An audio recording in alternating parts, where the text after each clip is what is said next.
어떤 그림을 그리는 화가가 자, 이번에는 세상에서 가장 아름다운 것을 내가 그리는 그림에 담아봐야 되겠다. 이런 마음이 생겼습니다. 그렇죠? 이런저런 그림을 그려봤겠지만은 가장 아름다운 것을 한번 화폭에 담아야 되겠다. 그래서 세상에서 가장 아름다운 게 뭘꼬라고 하면서 집을 떠나 세상에서 가장 아름다운 것 혹은 세상에서 가장 아름다운 곳을 찾아 나섰습니다. 이곳저곳 여행도 다니면서 직접 뭐가 세상에서 가장 아름다울까 찾아보기도 하고 또 사람들에게 당신은 세상에서 가장 아름다운 것이 뭐라고 생각합니까? 라고 하면서 물어보기도 했습니다. 몇 날 며칠을 찾아보기도 하고 물어보기도 하면서 이 화가의 마음에 지난 몇 날간 세상에서 가장 아름다운 것은 이것입니다라는 세 가지가 마음에 남았습니다. 그 첫 번째는 뭐냐? 하나님을 열심히 믿는 한 지긋한 신앙인에게 묻기를 선생님, 세상에서 가장 아름다운 것이 뭐라고 생각하십니까? 라고 이 화가가 물었더니 그 지긋하신 분이 말씀하기를 세상에서 가장 아름다운 것이요? 저는 믿음이라고 생각합니다. 하나님을 믿는 것, 부모를 믿는 것, 이웃을 믿는 것, 믿어주는 것, 믿는 것, 이 얼마나 아름답습니까? 이것이 이 화가의 마음속에 계속 울려서 맞아. 세상에 있는 것 중에 가장 아름다운 것 중에 하나는 분명 믿음이라는 걸 거야. 또 한 가지가 화가의 마음에 남았습니다. 전쟁터 향해 나가는 군인이 워낙에 그 모습이 엄숙해 보여서 군인 아저씨, 당신은 세상에서 가장 아름다운 것이 뭐라고 생각합니까? 라고 물었더니 군인이 슉슉슉 하면서 말하기를 세상에서 가장 아름다운 것이요? 당연한 거 아닙니까? 평화지요.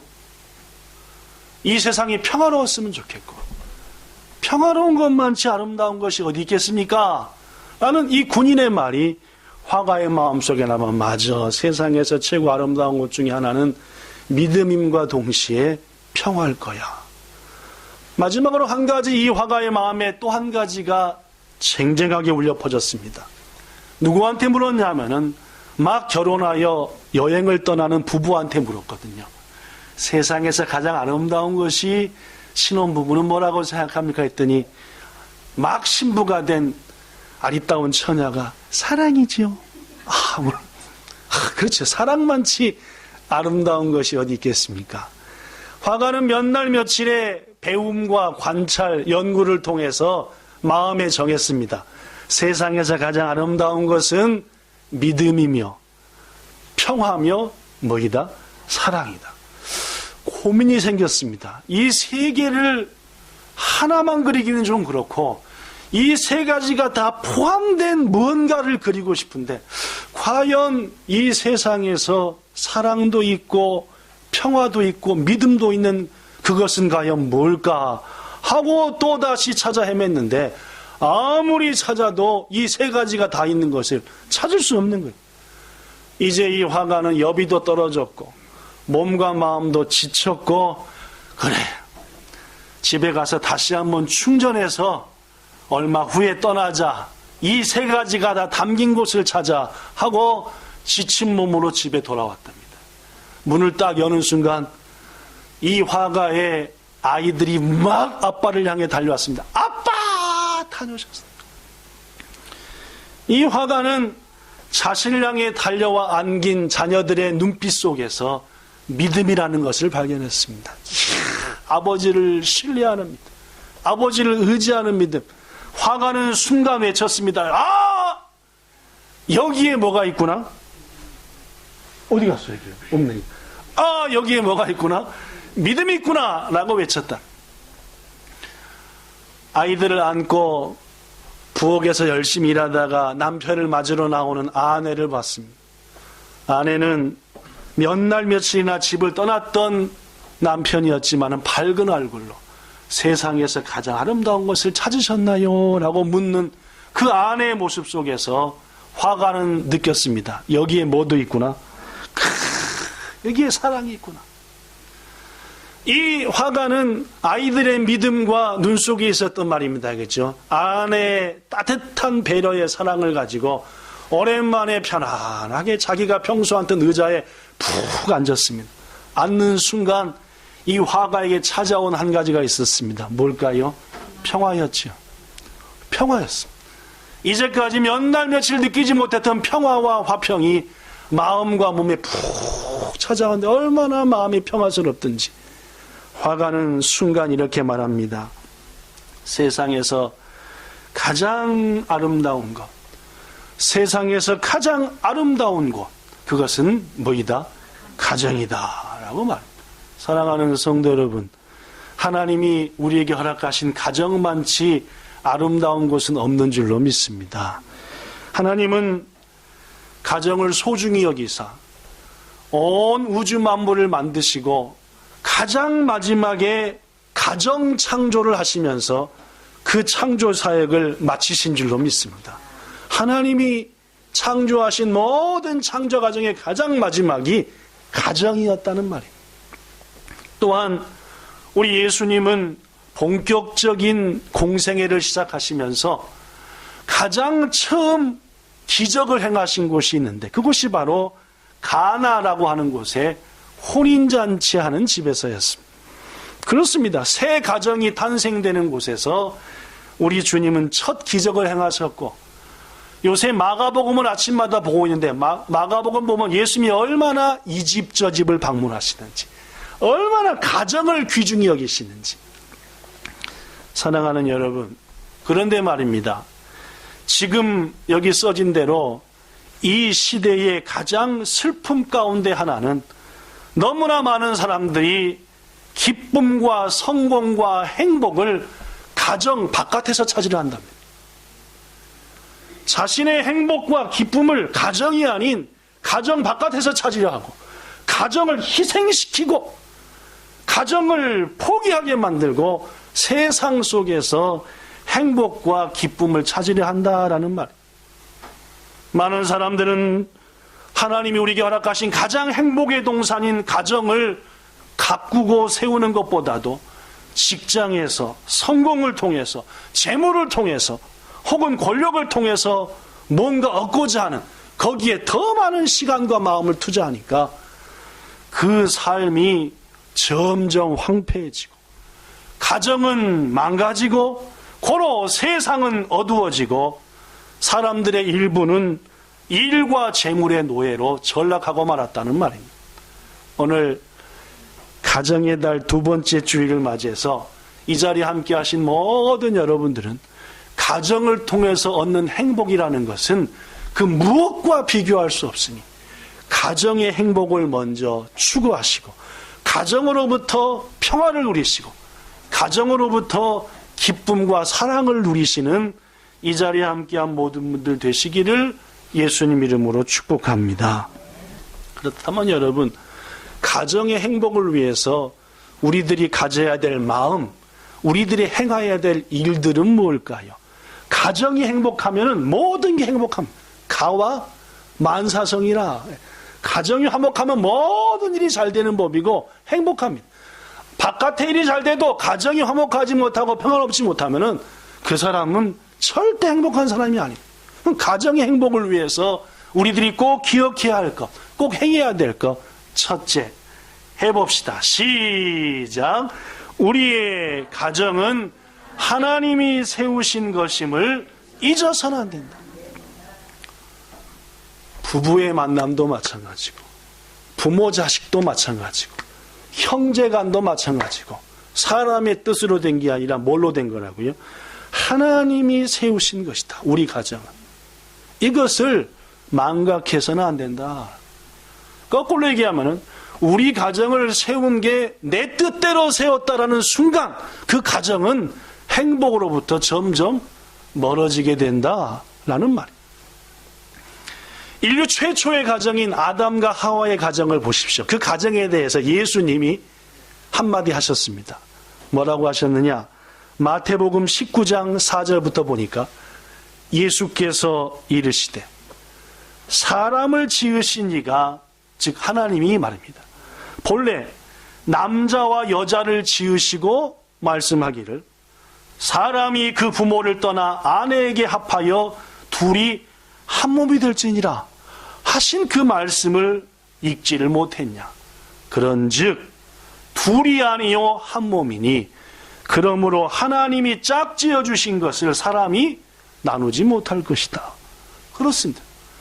하나님은 최초의 가정인 아담과 하와를 짝지어서 가정을 세우신 이후로 지금도 수많은 사람들을 짝지어 가정을 세워서 부부로 만드시고 수많은 사람을 그 가정에 보내서 형제로 만드시고 부모 자식으로 만드시고 자매로 만드신 줄로 믿습니다. 성경은 말합니다. 잠언 16장 9절 사람이 자기 마음으로 여러 가지 길들을 기획해도 그것을 인도하는 분은 누구시라고요? 하나님이십니다. 잠언 19장 21절 우리에게는 여러 가지 계획이 있어도 누구의 뜻만 이루어진다고요? 하나님의 뜻만 이루어지는 겁니다. 그렇습니다. 우리 가정, 내 의지로 내가 좋은 사람 만나 세운 것 같지만 하나님께서 간섭하사 만나게 하신 거고 가정으로 부부로 만들었다는 거 잊지 말라 그 말입니다. 이게 행복의 첫걸음이다 그 말. 우리 조상들은 생각했습니다. 이스라엘 사람들도요. 부부는 누가 맺어준 거다? 하늘이 맺어준 거다 라고 생각했어요. 부모님을 통해 하나님께서 맺어주신 것이다. 그런데 요새는 하나님이 짝지어진 부모라고 얘기하고 하늘이 맺어줬다라고 얘기하면은 이상한 사람으로 생각합니다. 웃어버립니다. 그죠? 더구나 소개를 통해 만나서 결혼하는 것보다 연애를 해가지고 자기가 꽂혀서 만난 결혼이 더 훌륭한 것처럼 생각하죠. 여러분, 그러나 이런 생각이 가정의 문제를 일으키는 가장 큰 원인임을 잊어서는 안 됩니다. 남녀가 서로 자기에게 딱 맞는 사람을 찾으려다 보니까 여러분, 자기들 마음에 딱 맞는 사람이 쉽게 찾아집니까? 잘 안 발견됩니까? 그렇죠? 누구와 함께 결혼해야 되겠다 해가지고 여인을, 남자를 찾으면 확 발견되냐 하면은 찾아보면 꼭 몇 가지가 부족하고 요거는 괜찮은데 코가 좀 크고 그렇죠? 성격은 좋은데 돈은 못 벌고 이런 식으로 뭔가 문제가 생기더라 그 말이에요. 그래서 겨우 성격이 어떻고 직장이 어떻고 취미가 어떻고 재산이 어떻고 키가 어떻고 몸매가 어떻고 집안이 어떻고 해갖고 겨우 이 정도면 그냥 해버려. 결혼을 딱 합니다. 했더니 이거는 웬일입니까? 내가 생각한 거하고는 뭐예요? 완전 딴판입니다. 오지게 게을러 방구는 이렇게 끼어들지. 꼭 양말은 도나스 만들어 TV 밑에다가 던져버리지. 밥은 항상 되게 해야지. 이게 잘 안 맞는다 그 말입니다. 그러다 보니까 싸우기 시작하죠. 그리고 그만 삽시다. 뭔 차이? 성격 차이. 성격 차이는 당연히 나죠. 왜냐하면 전혀 다른 환경에서 태어난 사람이 성격이 같을 수 있습니까? 성격 차이로 갈라섭시다. 한국도 일본도 이혼율이 30%를 넘어 40%까지 간다고. 여러분, 왜 이런 일이 생기냐 그 말입니다. 그것은 자신들의 선택으로 가정이 세워졌다고 뭐 한 겁니까? 착각한 겁니다. 내가 골라서 가정을 세웠다 착각한 거죠. 그래서 이 선택이 잠깐 뭐가 됐다? 내가 눈에 씌어서 잘못됐다. 고로 이 선택을 없는 걸로 하자.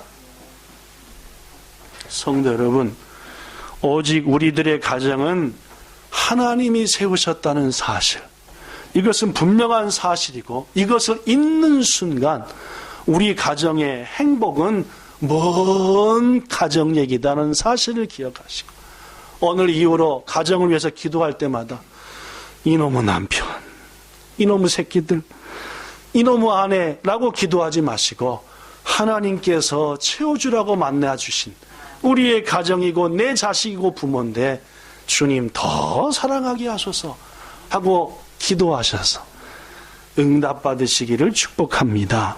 둘째, 가정이 행복하기 위해서는 가정을 세우신 분이 누구라고요? 하나님이십니다. 바로 우리 가족 구성원들과 하나님의 관계가 바라야, 올바라야 가정이 행복합니다. 가정을 세우신 그분과 온전해야 행복하다는 말입니다. 여러분, 새빵살이 하는데 집주인이랑 맨날 싸워요. 그죠? 왜 밤에 시끄럽게 하냐, 애들은 왜 뛰어다니게 하냐, 왜 쓰레기는 분리 안에서 내리냐 하면은 그 집에 계속 살고 싶어요? 이사하고 싶어요? 그런 경험이 없나 보다. 그죠? 이사하고 싶습니다. 그렇죠? 가정을 세워주신 주님과 관계가 올바르면 행복한데, 그렇지 못하면은 가정에 분란이 심하다 그만. 시편 128편은 하나님께서 하나님을 경외하는 사람의 가정에 주시는 복들이 기록이 되어 있습니다. 하나님을 경외한다는 말이 뭡니까? 항상 그분 안에서 사는 겁니다. 하나님, 이렇게 해도 될까요? 주님, 좋지요? 주님, 순종합니다. 하나님을 경외한다는 것은 예배 중심으로 사는 겁니다. 하나님이 예배하며 찬송하는 걸 가장 기뻐하니까 무슨 일이 있어도 하나님께 예배한다. 이런 경외하는 자는 길을 2절에 보니까 네가 수고한 대로 먹는다. 즉 하나님을 경외하는 사람의 가정은 애쓴 대로 거둔다는 말입니다. 또한 3절에 보니까 하나님을 경외하는 집안의 아내는 결실한 포도나무처럼 달달하다는 말입니다. 그러니까 우리 아내가 안 달달하다, 이건 막 맨날 쓰고 까시다 하면 뭐요? 내가 뭘 안 하는 겁니까? 이분들이 뭔 말인지 못 알아먹나 보네요. 하나님을 경외하면은 집안에 있는 아내가 결실한 뭐도 같으대요? 포도나무 같다라는 거니까, 내가 오직이 하나님을 경외하지 않으니까 아내가 결실한 포도나무가 아니라 이것은 가시나무밖에 안 된다 그 말입니다. 또한 하나님을 경외하는 가정의 자식들은 어린 감람나무처럼 소망이 있고 기쁨이 있다는 말입니다. 하나님을 경외하는 자는 시온에서 내리는 복, 즉 하나님의 나라로부터 임하는 복을 받고 번영을, 즉 예루살렘과 자신의 가족이 나날이 번영되는 것을 보고 자식의 자식을 본다는 말은 그 집안의 태문이 열린다는 말과 동시에 장수한다는 말이고 평강의 은혜까지 임한다라고. 이 자리에 함께 하신 성도 여러분, 여러분의 가정이 하나님을 두려워하고 그분을 따르며 예배하는, 경외하는 가정이 되셔서 시편 128편에 하나님을 경외하는 자가 얻는 가정의 복을 다 누리시기를 축복합니다. 그렇습니다. 어떤 가정이 행복한 가정을 향해 가느냐? 우리 가정은 누가 세우셨다? 둘째, 우리의 가정이 오로지 누구를 경외한다? 하나님입니다. 세 번째, 마지막입니다. 우리 가정이 행복하기 위해서는 가정을 세우신 하나님께서 각 가정의 구성원들에게 주신 지침, 규칙, 지켜야만이 가정이 행복한 겁니다. 하나님은 가정을 세우시고 가정의 질서를 세우고 규칙, 룰을 주셨다 그 말. 세 가지 소개합니다. 첫째, 아내들한테 주는 지침입니다. 본문 18절 여자분들만 읽읍시다. 시작. 여자분들만 시작. 아내들아 남편에게 복종하라. 이는 주 안에서 마땅하니라. 물론 아내된 이들은 집안에서 남편에게 뭐 해야 된다고요? 순종이요? 네, 복종입니다. 무조건 아멘 하는 게 옳다라는 말입니다. 여기서 하나님이 말씀하신 복종의 의미를 헬라어적인 의미로 보면은 질서적인 순종입니다. 하나님이 세우신 질서에 순종하라라는 말입니다. 좀 더 쉽게 설명하겠습니다.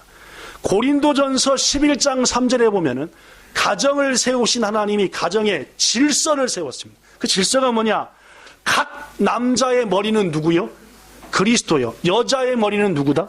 남자다. 하나님이 세운 질서입니다. 여기 있는 남자들의 머리는 누구요? 우리의 주 그리스도입니다. 그러면 아내, 여인의 머리는 누구라고요? 남편이다. 이게 질서입니다. 여러분, 질서라는 게 뭐냐? 군대 가면은 계급이 있어요. 계급. 그죠? 짝대기 하나부터 시작해서 짝대기 2개, 3개, 4개. 이 짝대기 하나도 그냥 받는 게 아닙니다. 그죠?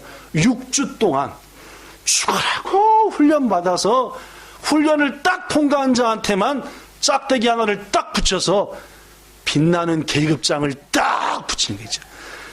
뭐 자기가 붙이죠. 우리 자기가 붙입니다. 저도 실하고 바늘 주니까 짝대기 하나 다 모자에다가 꿰매 붙이고 여기다가 꿰매서 붙이고 여기도 붙이다. 여기도 있던가? 여기도 있던 것 같아. 그죠? 하도 오래된 색깔이네. 그죠? 붙인다. 근데 말입니다. 짝대기 하나는 짝대기 2개한테 무조건 뭐 해야 됩니까? 복종해야 되죠. 한 달 차이든 일주일 차이에도 복종하지 않으면 군대가 뭡니까? 뭐 망가지고 난리가 나. 이게 뭡니까? 질서입니다. 질서란 하나님이 우리에게 각각 곳곳에 질서를 주셨다는 말입니다. 예를 들면 말입니다. 나라에서 길을 가는 사람한테 질서를 줬죠. 빨간색이면 뭐하고? 여러분 대답을 하십시오. 빨간색이면 뭐하고? 쓰고, 파라면 뭐하라? 가라. 질서는 룰이지요. 이거 깨면 어떡합니까? 막 사고 나고 막 죽고 난리가 나는 거죠. 그죠? 그럼 하나님이 가정해 주신 질서는 뭐라고요? 여자의, 즉 아내의 머리는 뭐다? 남자다. 여러분, 요새 어려운 경기로 인해서 용기 잃는 남편들이 점점 늘어나가고 있습니다. 어떤 집 보면은 아내가 버는 것이 남편 버는 것보다 훨씬 더 많이 봅니다. 이쯤 되면 남편들은 뭐가 돼요? 샷다맨, 출근맨, 운전사맨 해가지고 아내 가는 거 잘 다녀오세요. 샷다면 딱 오늘도 수고하셨어요. 이게 돼요. 여러분,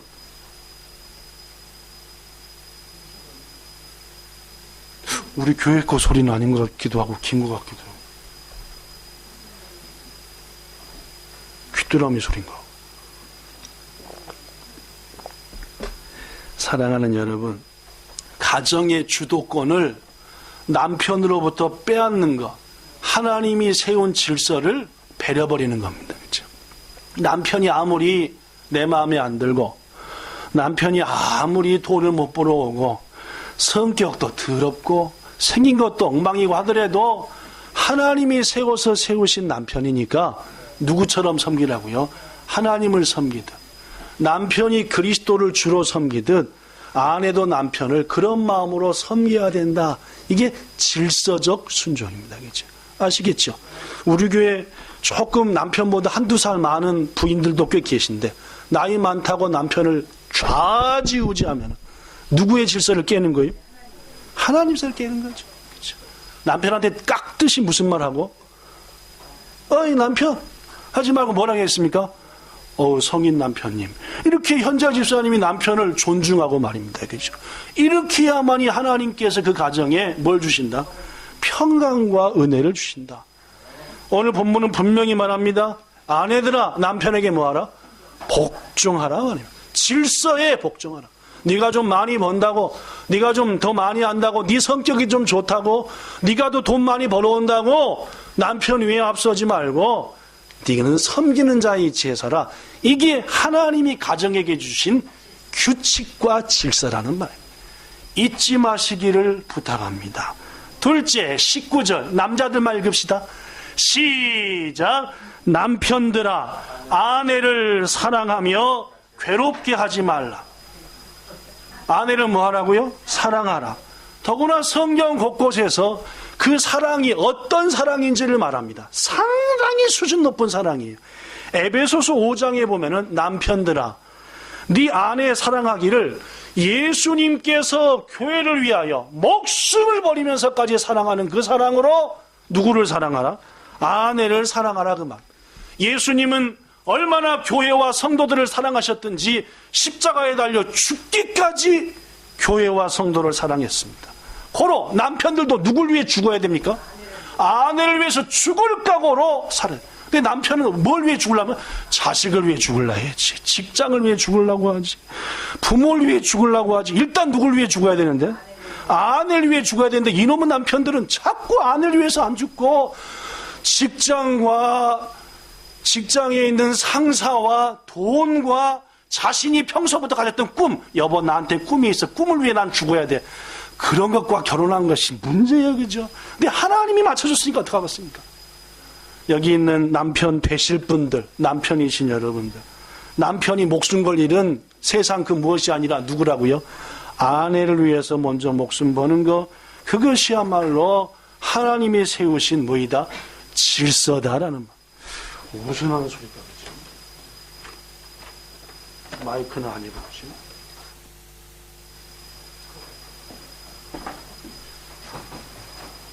오르간 아니네, 오르간이네. 아니야, 오르간이었어요. 네, 저 오르간이 좀 소리가 났습니다. 더구나 오늘 성경은 말하기를 남편은 아내를 뭐 하지 말라고요? 괴롭게 해서는 안 됩니다. 예.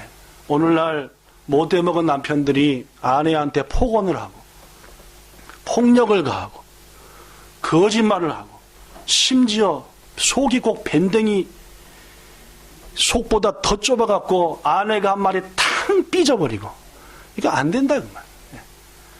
자기 아내를 위해서 목숨까지 버려야 될 남편이 조금 아내가 열받게 했다고 삐져갖고 말도 안 하고 퉁퉁거리고, 이것은 남자로서 그 아내를 사랑할 가치도 자격도 없는 아주 못된 사람.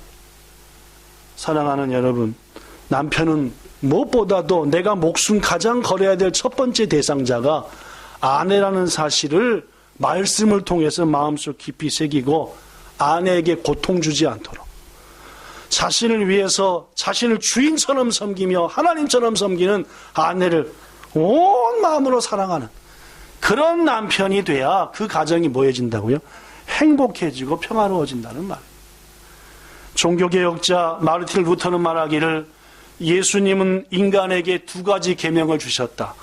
첫째는 하나님을 뭐하는 것이고 사랑하는 것이고, 둘째는 이웃을 네 몸과 같이 사랑하라는 것이다.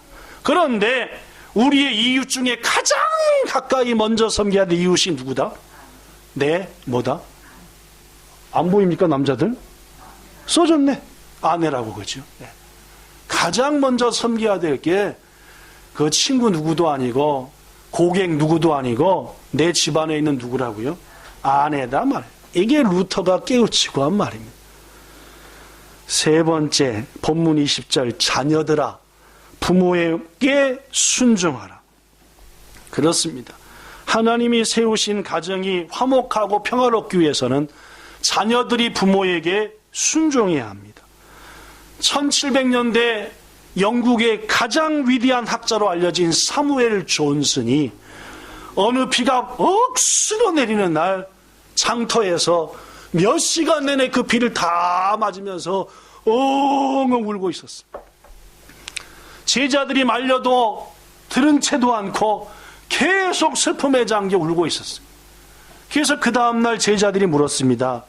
사무엘 선생님, 아니 도대체 어제는 뭔 일이 있으셨길래 그 비를 다 맞으면서 우셨습니까? 했더니 이 사무엘이 눈물을 글썽글썽하면서 지금부터 딱 50년 전 우리 아버지가 바로 어제 내가 섰던 그 자리에서 헌책 장사를 하셨었어. 어느 날 아버지는 나에게 말했지. 아들 사무엘아, 오늘은 아빠 몸이 너무 안 좋구나. 근데 손님에게 내가 약속한 것이 있다. 이 책을 손님에게 가져다 드려야 될 텐데 아빠가 너무 몸이 좋지 못해서 장터에 서점까지 갈 수가 없으니 오늘 네가 좀 가서 이렇게 생긴 분한테 이 책을 전해주지 않으련. 그때 내가 아버지한테 이렇게 얘기해. 헌책 장사하는 것도 창피한데 아빠가 이렇게 비우는 나를 신문 안 해요. 나는 그때 아버지의 간절한 청을 거절했지. 결국 아버지는 아픈 몸을 가지고 그 책을 들고 장터에 나가셨고, 그날 이후 아버지는 다시 한번 건강을 회복하지 못하고 끝내 세상을 떠나시고 말았어요. 나는 지금도 비가 오는 날이 되면 그때 아버지의 말을 어겼던 것이 얼마나 가슴 아픈지, 어저께도 그 생각이 나서 50년 전 그날을 생각하며 후회하며 그렇게 울었다네. 자네들은 절대 부모의 마음을 아프게 하는, 부모가 떠나버린 다음에서 후회하는 그러한 자들이 되지 말기를 바라네라고 얘기했다고 합니다. 성도 여러분, 효는 기회를 놓치면 의미가 없는 겁니다. 아무리 후회가 돼도 떠나버리신 부모님한테 효도할 방법이 없는 겁니다.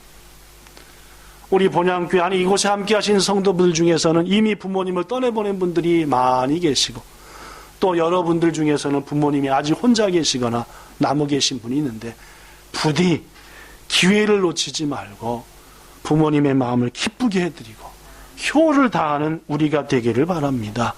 중국 고사 이런 말이 있습니다. 효에는 세 가지가 있다. 가장 큰 효는 부모를 뭐하는 것이고 존경하는 것이다. 그 다음 효는 부모에게 욕을 놀리지 않은, 나 때문에 우리 부모님이 욕먹지 않게 하는 것이고, 가장 낮은 효가 부모님에게 먹을 것 드리고 용돈 드리는 것이다.